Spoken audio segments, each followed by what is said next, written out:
نیپال اور تبت کی سرحد کے آس پاس اچانک آنے والے شدید سیلاب کے سبب کئی گاؤں بہہ گئے، جبکہ سڑکوں اور دیگر بنیادی ڈھانچے کو زبردست نقصان پہنچا ہے۔ مٹی کے تودے گرنے کے واقعات کے باعث بڑے پیمانے پر جانی نقصان کا خدشہ ظاہر کیا جا رہا ہے۔ فوری طور پر کم از کم 8 افراد کے ہلاک ہونے کی تصدیق کی گئی ہے۔ یہ سیلاب بدھ کی صبح نیپال کے ضلع راسوا میں آیا، جو دارالحکومت کٹھمنڈو کے شمال میں واقع ہے۔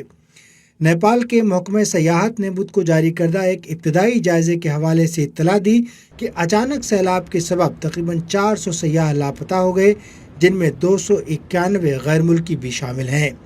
لاپتہ افراد میں بھارت، امریکہ اور برطانیہ اور ملائیشیا سمیت مختلف ممالک کے شہری شامل ہیں۔